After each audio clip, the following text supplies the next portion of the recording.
So when parents ask me what to look for in a formula, I will tell them, so you've got to read the ingredients. And this is one. I got mine right here.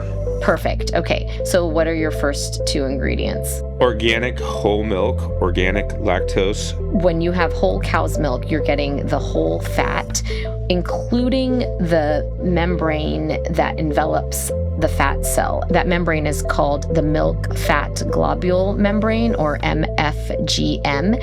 And it's really important to know that that encompasses the milk fats. When compared to formula that doesn't have MFGM and compared to breastfed babies, you essentially mitigate any IQ differences that are seen in breastfed versus formula fed if you add the MFGM to the formula.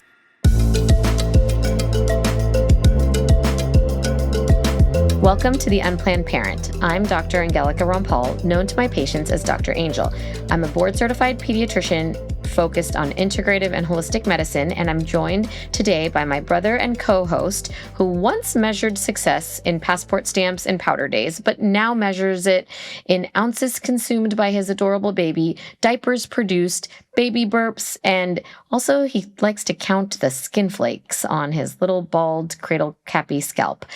Raman is platonically co-parenting with his longtime friend, Ashley, and their journey has us thinking about breastfeeding and formula, hence the topic of today's episode. So Ashley had their baby, and he's adorable, and like a lot of new moms, she started out breastfeeding. She had this great latch, everything was going beautifully, and then things got complicated. There was weight loss, there was jaundice, there was phototherapy, there was an NG tube. Yes, a tube put down that poor little baby's nose so that he could get enough to drink. Then they used banked milk, and now they're doing a mix of pumping, nursing, and formula, which honestly is the story of a lot of moms. A lot of my patients had the same story. And a lot of moms feel very terrible about it. So today I want to talk about what the science actually says about breast milk versus formula, because there's a lot of noise out there, a lot of guilt, and not enough honest context. So there is a ton of research on formulas, and we are going to break down a lot of information today. So whether you're a mom, a pediatrician, or just really interested in what babies are eating today, let's get into it. And just a reminder, Angel is a doctor, a brilliant doctor, but she's not your doctor. And unfortunately, she's not my doctor either. We strive to give you all the best medical knowledge that we have, but in cases where you don't have answers to your own problems, please consult your own physician. Thank you. Always good to see you, Angel. And just to clarify for everyone out there, I'm not counting the flakes on my bald scalp. I have a nice head of hair. I'm counting the flakes on my little baby Zen's bald scalp. His little cradle cappy. Yeah. What the heck is going on with that, anyways? Yeah, we'll get into cradle cap on another episode, but it's very common in babies, and it generally tends to bother parents more than it bothers the baby. So for his just flaky scalp, I would probably just leave it alone or put a little Vaseline on it. Sounds good. So we're talking all about breast milk, huh? And milk in general. Yeah, we're talking about milk in general. So tell me, what is baby Zen eating these days? How are you feeding him? He's got I hope, a healthy mix of mom's breast milk. He's got some formula milk, and we were lucky enough to be able to get our hands on some banked breast milk, which is frozen milk from another woman, and then it's been like pasteurized and deemed safe. And and that combination seems to be working pretty well right now. Okay, great. And how did Ashley feel about not having enough milk and needing to supplement with formula?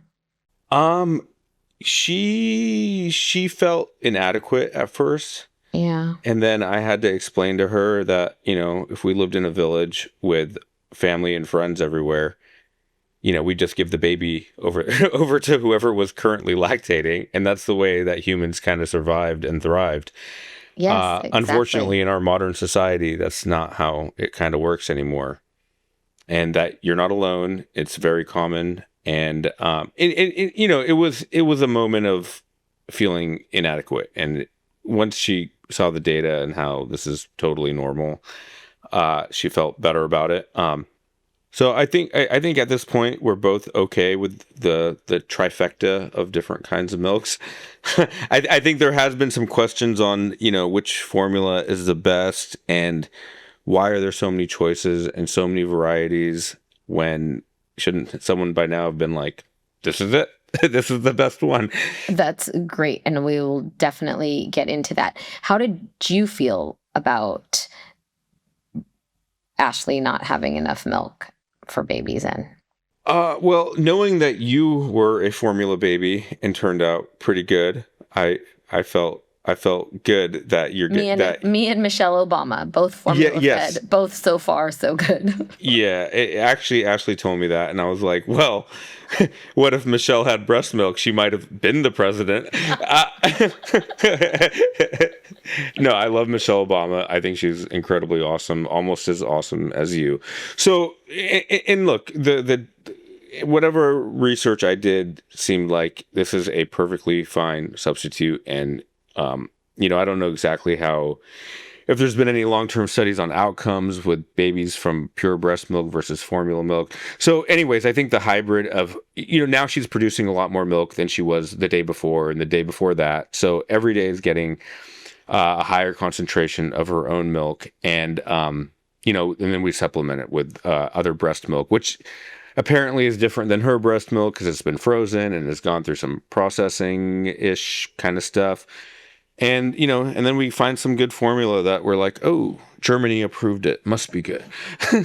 Hey, I was raised on German formula, so exactly. I know what comes back to me.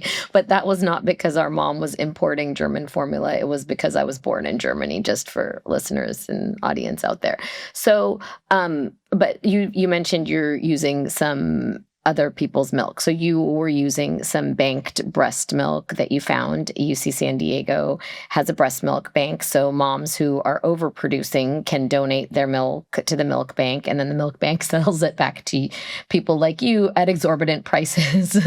That's pretty much how it works. Okay. Yeah. So, I think for people interested in banked milk, it's good to know that there are milk banks out there, and in some people's situations that might work for you, maybe for a few days, maybe for a few weeks.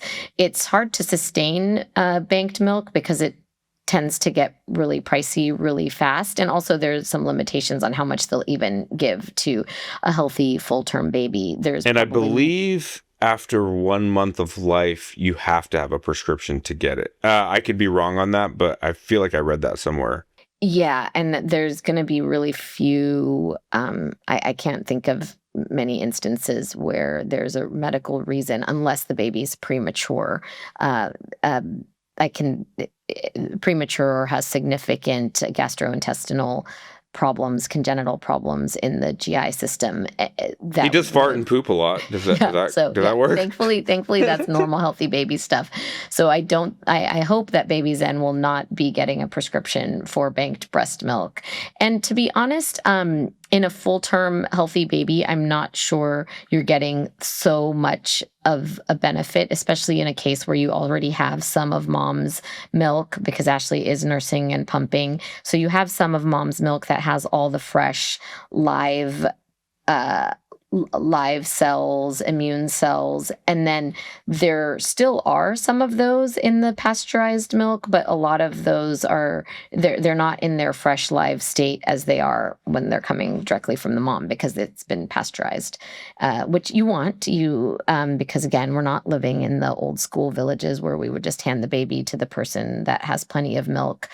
So for better or for worse, that's the way it works now. Although you still hear, and I've had patients whose sister had a baby at the same time, and they shared milk because one sister had more milk and one sister didn't have enough milk. And so it's actually really beautiful to see kids raised by by their mom, but really by their village when they have like an aunt or someone who can nurse them or who did nurse them. They actually have like forums and not marketplaces, but places to meet other moms who have extra milk.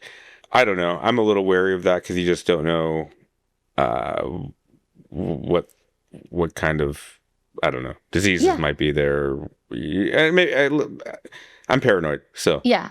I mean, I can see that. I think people just should know that those are options that are out there. If that's something that you're interested in, I think it's something to consider. I don't know any families that have done it outside of their own circle of relatives, usually like sisters or cousins. But yes, there are communities where it's very common. And I haven't done any research into it, but I have not heard of any bad outcomes from it because there are not a lot of diseases that get passed through breast milk. It's not impossible for sure, but yeah, yes, you should be wary. There are some things. Now that I'm saying that, there are some things that can get passed through breast milk, like hepatitis C, HIV, but even then, if this is getting too nuanced because even if you have those conditions, you can breastfeed, but usually you're going to be monitored or being under medication. So got it. Take so that. I don't know. I think our formula and some banked milk whenever we can get it, and Ashley's breast milk it's been keeping him happy. He wakes up, he eats it, and he farts and poops, and usually just goes back to sleep. That's good. Yeah, he's like doing what most babies do, which is like sleeping like 18 to 22 hours a day in those first few weeks. So he gets up, he's a little active. He's active probably 30 to 60 minutes a couple times a day. Yeah. And you saw him firsthand just recently? Yeah, I just saw him yesterday and I was singing with him and it was so fun. It took me back to when I had my little kids and I got to sing some of those same songs. And it was really sweet. And it was really sweet to see my kids with him because they're so enamored. And Chaya was like, he peed on me, Mommy, but I just thought, babies are so warm. So I thought he was just so warm on me and I didn't realize that he was peeing on me. I was like, oh. So. Yeah, I don't know what's up with his urine volume, but the diaper doesn't seem to be able to contain it. Yeah. Or maybe we're not changing him often enough. Who knows? Maybe a combination, or maybe his penis like just kind of points in the wrong direction and it just comes out and up instead of down. So that happens. Very, very common. Boys tend to be messy. I did not give you permission to talk about my young baby's penis on a podcast. Okay. All right. So Ashley is nursing, she's pumping, and she's supplementing with formula. Or the two of you are nursing, supplementing, and pumping. That's a lot of work. And so moms are exhausted and they're feeling guilty because they don't have an adequate milk supply. And now they have to give their baby formula. They're feeling guilty about giving formula. And for some moms, they don't have any milk or it's not worth it to pump because the milk that they're producing is just so insufficient that it doesn't make sense to put in that time. It's super stressful. And so they have to they do formula, or some moms have to do formula because they adopted the newborn or because they had a surrogate or because they're two dads. There's so many reasons why, including just super stress, including just large amounts of stress. Like sometimes it is just too stressful to breastfeed a baby, and that's okay too. So for whatever reason, parents are choosing formulas. I want to kind of get into the medical breakdown of what are the different ingredients in formula that matter and make a difference. And just for everyone out there, my gosh, the whole breast pump thing is it's like another baby. It requires so much work and effort and movement and cleaning. And it's like... Yeah, pumping is so much work. It was my least favorite aspect of having children was pumping. And every time I had a baby, what I was not looking forward to was going back to work and pumping. And so for moms who have to pump even like all the time because nursing just doesn't work, the latch doesn't work, it's a lot of work. And I think people who aren't doing it may not realize how much work it is and how stressful it is, and just cleaning those parts and putting them away, making sure you remember to take your parts when you go back to work. It's overwhelming. It's a lot of work. All right. Well, let's get into our medical breakdown where Angel is going to tell us everything about breast milk and formula milk and why we can land a rocket backwards and still can't emulate human breast milk. Yeah, it is kind of fascinating. So this is the thing. When the FDA set standards for formula in 1980, we didn't know what the microbiome was. Microbiome research started 20 years later in around 2000. That's when people started getting interested and learning about the microbiome. So the FDA set standards based on what it knew then, and it hasn't changed. So that's why that's one of the reasons why there's a lag between newer technology and science and what's in formulas. And also, we've learned a lot. And so formulas keep adding new things as we're learning. We learn the importance of healthy fats like DHA and how it's important for eye development and brain development. And over the last 2 decades or so, most formulas now have that in there because we know that it's important. Similarly, we've learned that there are complex sugars that are needed that help feed your gut bacteria. They're often called HMOs, or human milk oligosaccharides. So that oligosaccharide just means it's a sugar, but it's got multiple parts. It's a complex sugar. It's essentially a prebiotic, meaning it feeds your probiotics. So it's a food for your gut bacteria. There's a lot of that in breast milk. And so now formulas also, in an attempt to mimic more closely breast milk, they have things like human milk oligosaccharides, HMOs. Sometimes there are other acronyms like GOS that will be on labels that mean that they do have that healthy prebiotic in the formula, and then they'll have things like the healthy fats. Yeah, well, I would like to ask, why are there 47 different formulas on Amazon, and how does one choose when they're all reviewed at 4.7 and not by the baby? Okay, so I guess, simply said, most formulas are going to provide very similar macronutrients. There's going to be, because the FDA sets certain standards for what formulas have to have, like fats, carbohydrates, protein, calcium, and iron. And other minerals. So all of those are going to be pretty standard across formulas. So when parents not to interrupt, yeah. but I like to sometimes. You did mention the FDA. Should parents also take into consideration European standards? Right. So this is such a great question. So well, thank you. Yeah. Right. So when parents ask me what to look for in a formula, I will tell them, so you've got to read the ingredients. And this is one. I got mine right here. Perfect. Okay. So what are your first 2 ingredients? All right. And not to plug this company because they don't promote us yet. Organic whole milk, organic lactose, organic vegetable oil blend. Perfect. Okay, just stop for a minute. So those first 2 ingredients, whole milk. So that's great, because when you have whole milk, then and this is cow's milk. So when you have whole cow's milk, you're getting the whole fat, including the membrane that envelops the fat cell. And that membrane, turns out, has a lot of beneficial aspects to it. And it might be the most well-studied part of formula. And that's that membrane is called the milk fat globule membrane, or MFGM.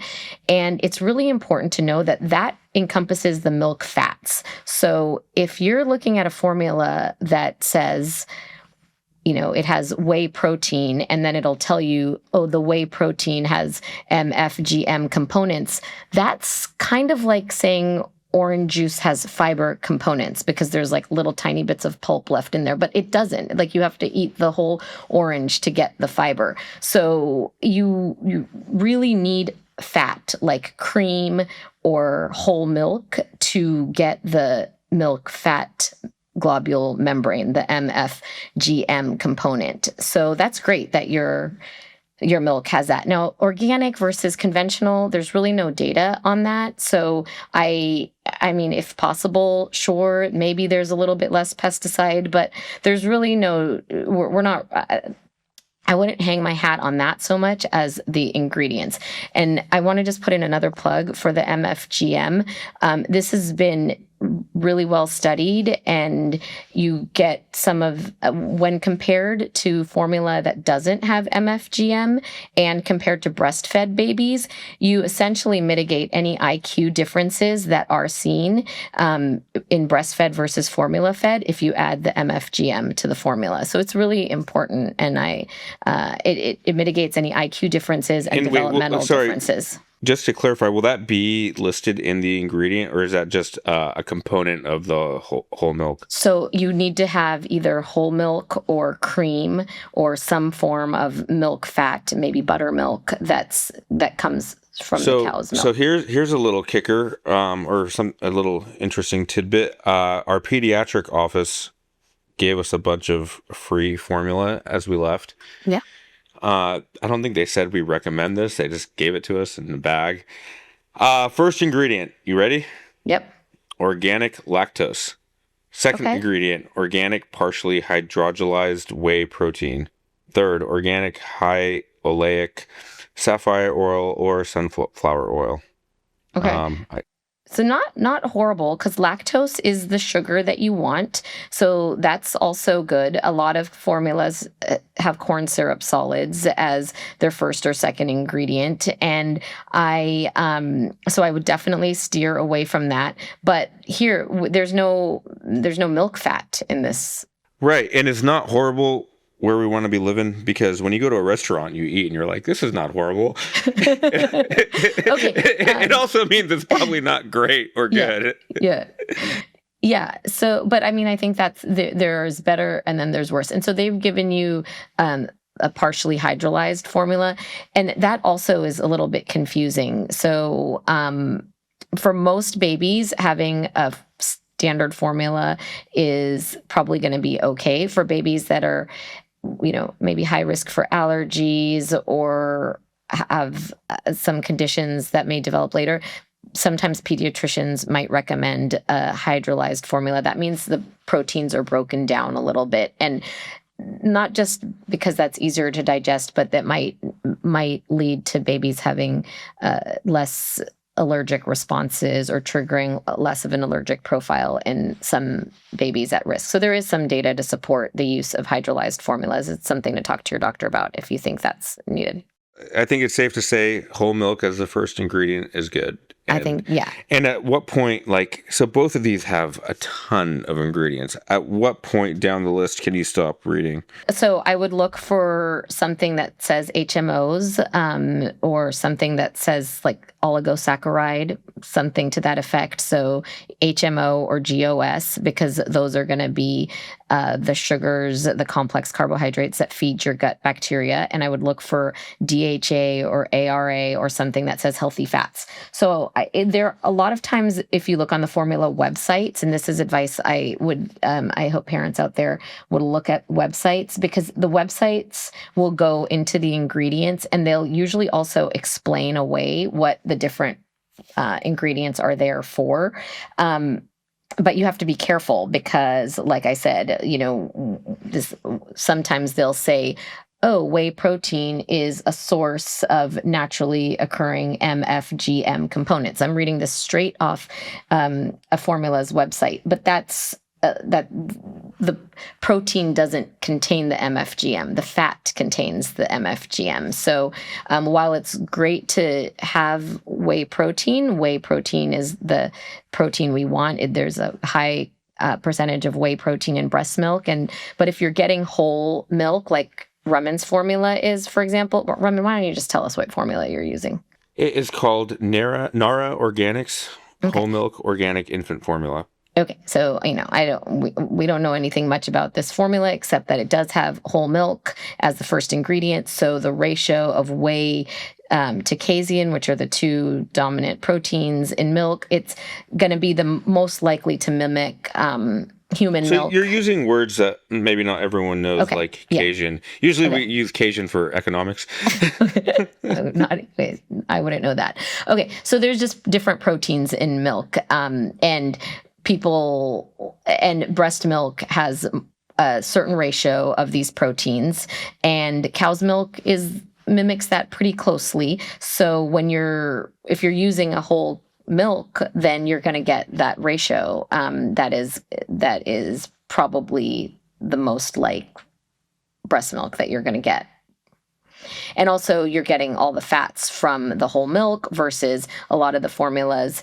If you're not getting enough fat from the milk because you're starting with non-fat milk or you're starting with just isolated proteins, you're going to use vegetable oils, and those fats that's fine. It's going to give you the calories, but every fat has a slightly different profile. And I mean, fats can affect more than just weight gain. They can affect how your gut bacteria reacts. They can affect the way you metabolize sugars. So the fat component actually makes a huge difference. So getting your fat naturally from whole milk is also beneficial for the baby. So it's Canadian for the economics, but not for anyone who thought they were in an economics podcast. Anyways, okay, so that's great what you just told everybody. Maybe a quick summary of it would be cool at some point at a high level, not a low level,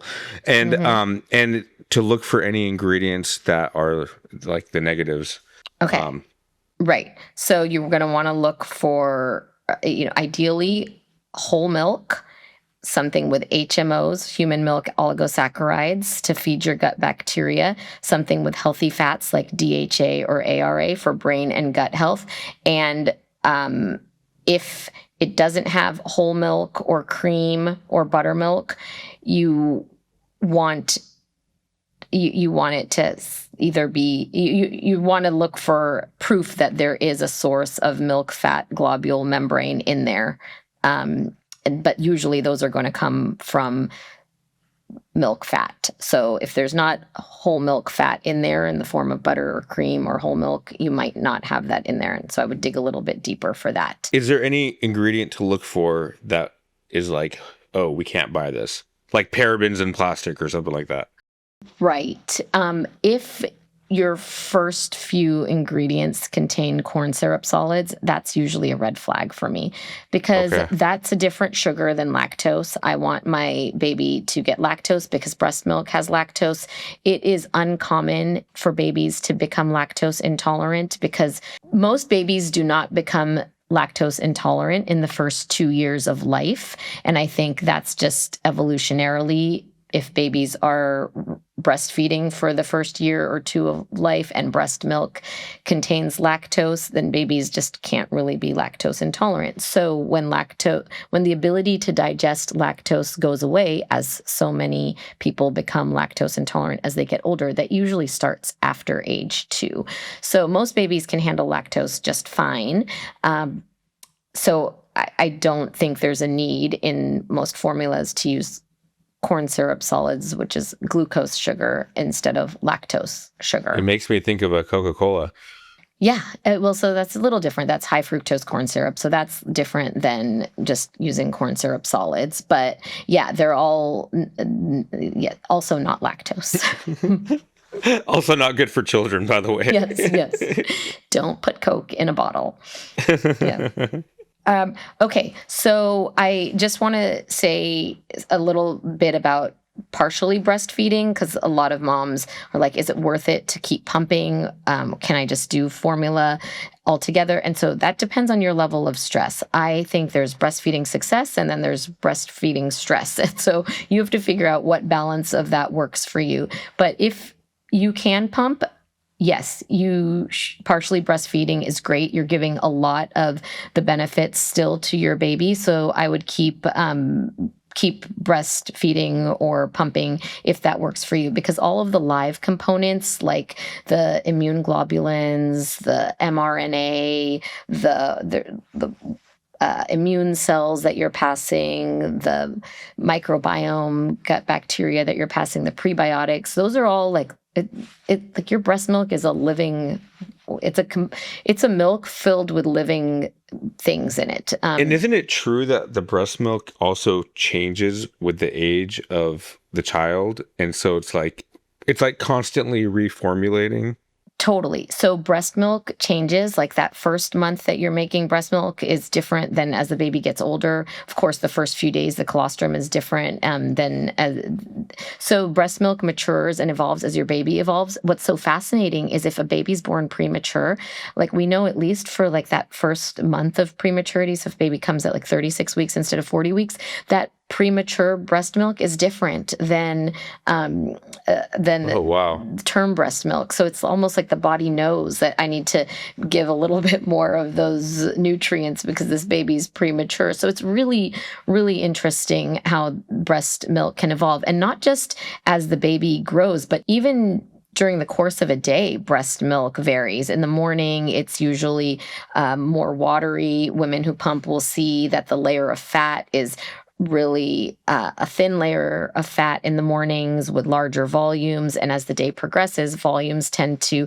get smaller. At the end of the day, moms might make just a little bit of milk, but the layer of fat is thicker. And there's also components in that milk that will help the baby become relaxed. And there are components that help induce sleep. So it's just, there is something very So hold up. unique. So should morning pump breast milk be given in the morning? And even, I mean, that's just a lot of, I want to use an expletive, but I won't work. Yeah, it is a lot of work. And I don't necessarily say that moms should always do that.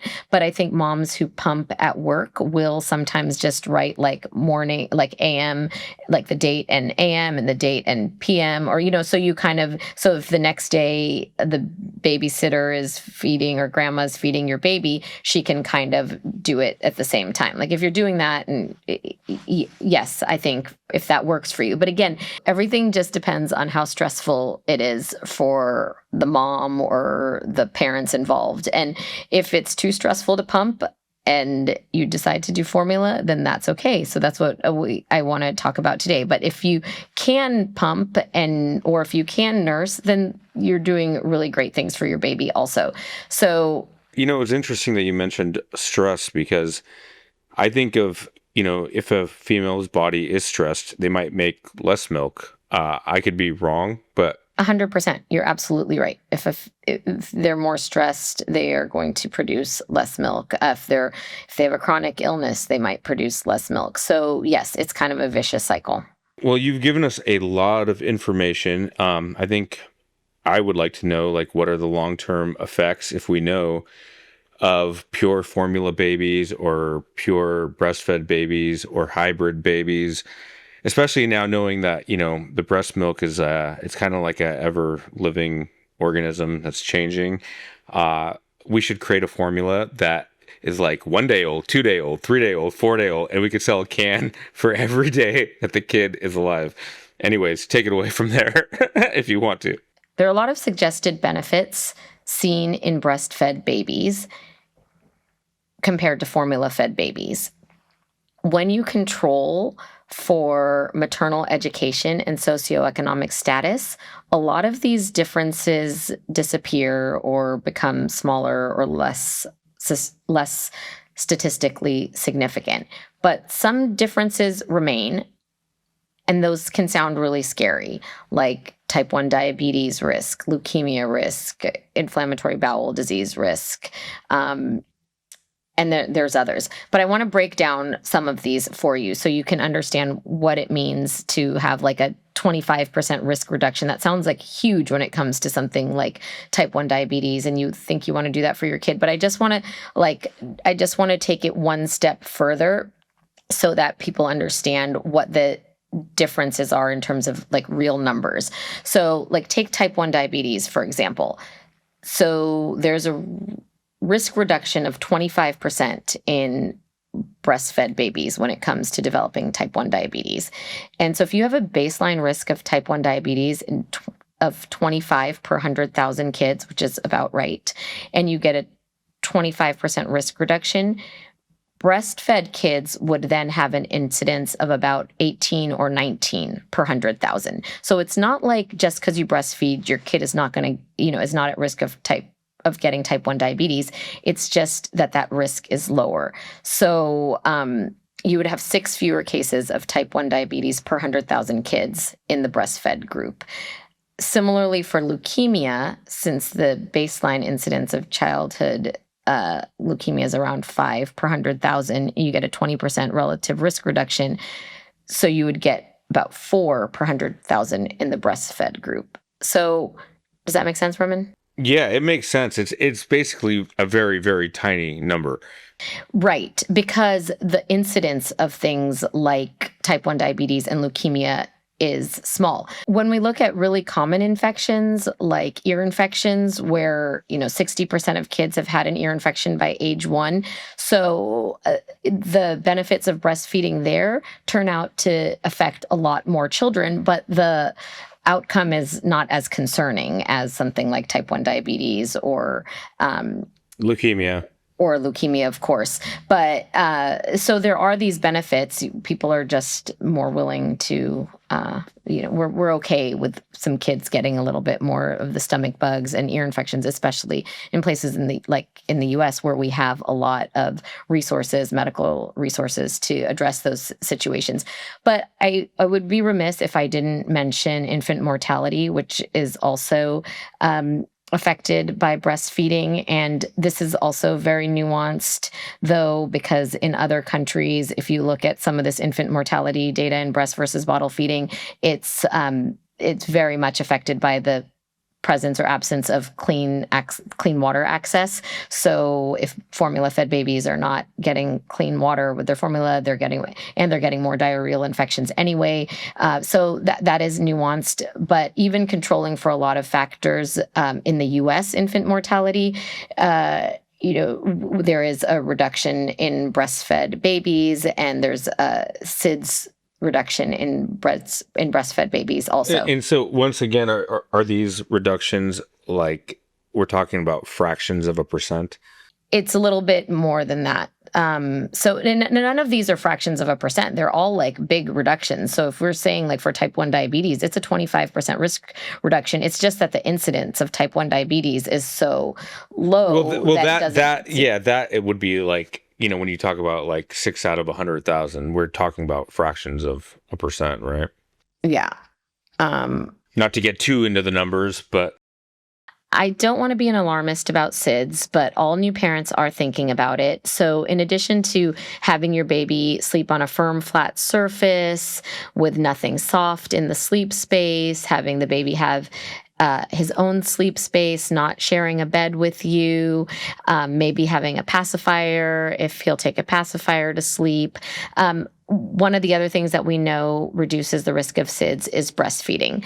But again, the baseline risk of SIDS is very, very low, and we are taking that very, very low risk and making it even lower in breastfed babies. But I don't want formula feeding parents to be nervous about this.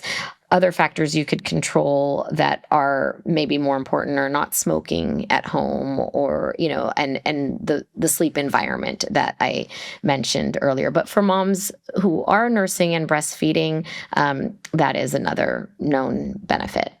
So basically, if you can breastfeed whatever you got, great. And if you can't, find a good formula and don't worry too much about it. Don't stress about it. Your baby's going to more likely than not turn out to be very healthy and successful. Yeah, like me or Michelle Obama.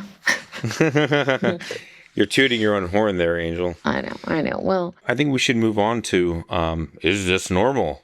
All right. Is this normal? So you guys might have asked me about your baby not pooping for a few days, and I get this question a lot. So I love warning parents, if they are breastfeeding, that breastfeeding babies can poop like 10 times a day, or they can poop once every 10 days. The longest I've ever seen a baby not poop was 16 days. That baby had a massive explosion on day 16, but was totally fine. Just mom had a mess to clean up. And for dog parents out there, it's almost the exact same information.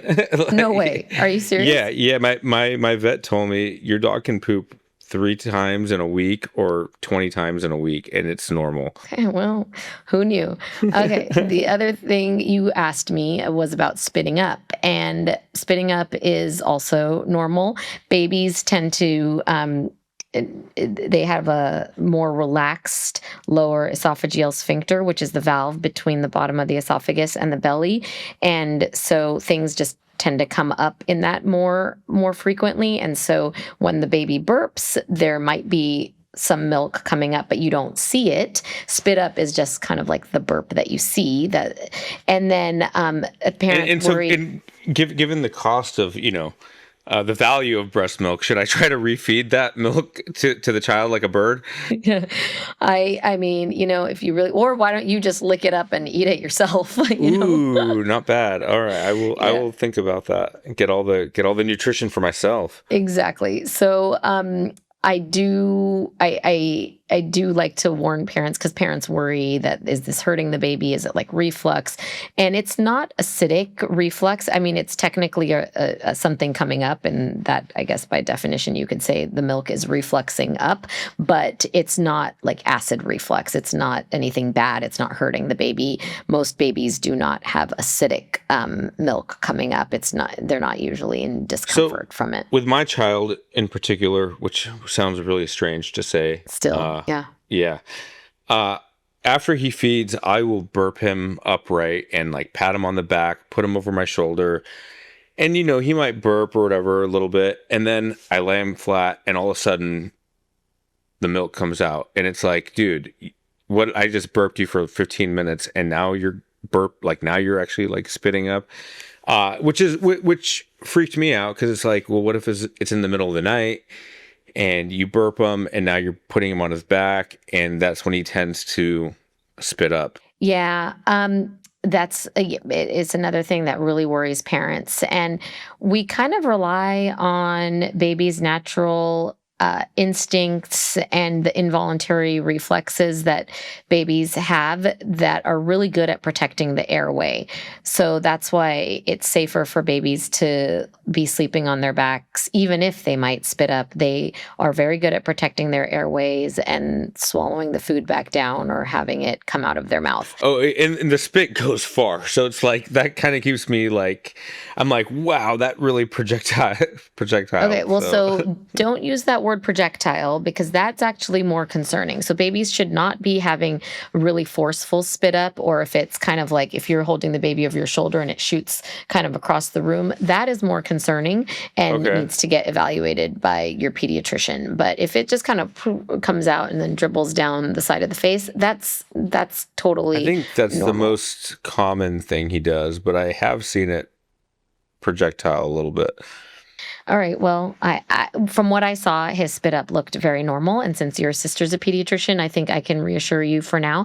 But for those of you out there who are like, is my baby's spit up projectile? You would know, because projectile vomiting is usually something that is new. It's not the way the baby had been spitting up before. And the baby might seem really hungry even after they just ate. They might not be peeing as much. Usually projectile vomiting is a sign that something's wrong in the stomach or intestines, and milk is not able to go forward. And so it's coming out forcefully in the wrong direction, and it's an emergency. So that's I don't think that's what baby Zen is having. So, well, that's really good to know. Should we move on to stuff you didn't know?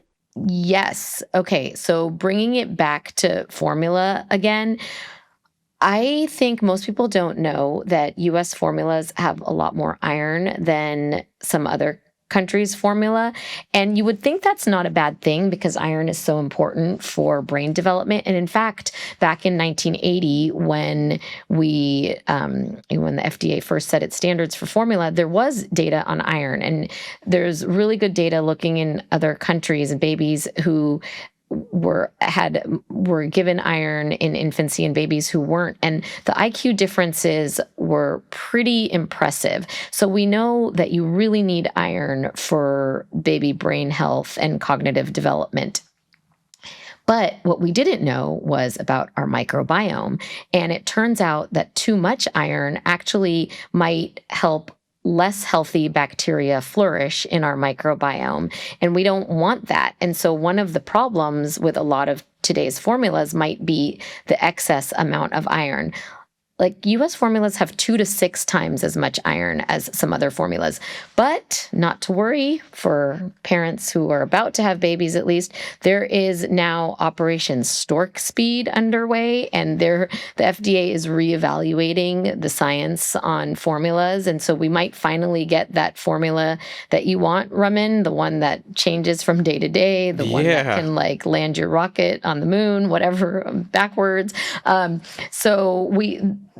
Some of this is going to be taken into consideration, and hopefully we will have more clear-cut options, and labels will be easier to read and not kind of a little bit tricky, and maybe focus. Right now, I think our labels are more focused on marketing than on science, and that's really hard for a non-medical person to tease out. And honestly, it's hard for a medical person to tease out. I don't think it's easy to understand labels. I think you have to be kind of a dietitian to really understand labels and know what ingredients are giving you what health benefits. And like I said from earlier, these can be very misleading. Like the formula that says the whey protein concentrate is giving you the MFGM, it's not. So it's just, but it uses this word here saying a source of naturally occurring MFGM components. That's like so tricky.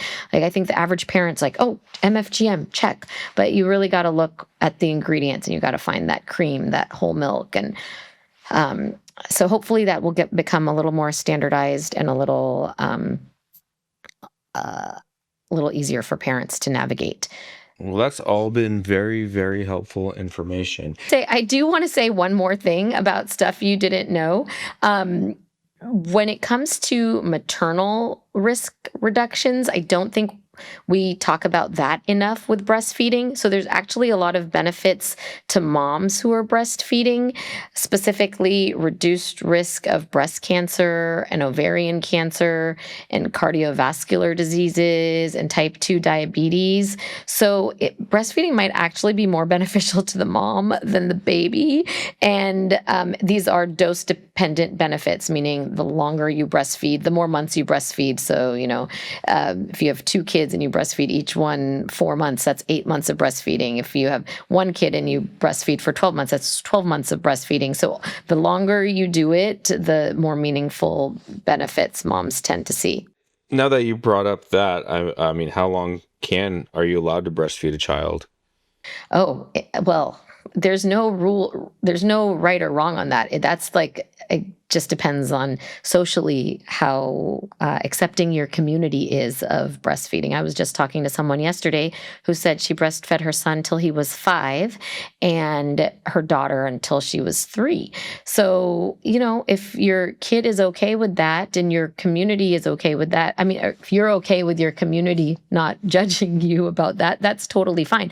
My big concern about long-term nursing is cavities, number one, because a lot of times these are kids that are like co-bedding with parents as they get older. And so at 2 a.m, they'll, come and get a snack. And then at 5 a.m, maybe another little snack. And they end up with a lot of cavities.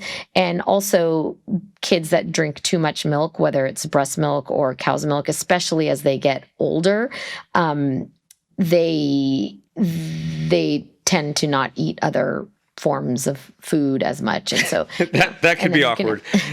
Well, and you could end up with some nutritional deficiencies then if you're not eating other things. But most of the time they're not getting the bulk of their calories from breastfeeding as they get older. They're the ones who end up like at dinner being like, I'll have the milkshake.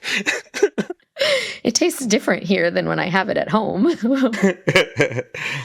All right. If you don't want to be awkward, maybe stop breastfeeding by like age 4.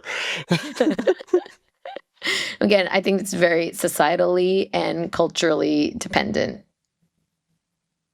And mom dependent. Some moms just really enjoy doing it for longer. It's a beautiful thing. It's harder to stop breastfeeding if you wait longer though. So it becomes more. Oh, yeah, you get those 10-year-olds, 20-year-olds. Yeah. Then it gets real awkward, guys. All right. On that note, I think we're ready to wrap up, right? I think we're good. All right. And next week, we're going to talk about how you can blend anything and feed it to your baby. Just kidding. As I know from personal experience, breastfeeding can be difficult. Even I tried it just for fun, and it didn't work. My platonic baby mama, Ashley, started out with a perfect latch and ended up with banked milk, a pump, and a formula container on the counter. That is not failure. That is a mom doing everything she can for her baby. If today's episode resonated with you or someone you love, share it, rate, and review us wherever you listen. And 5-star review, please.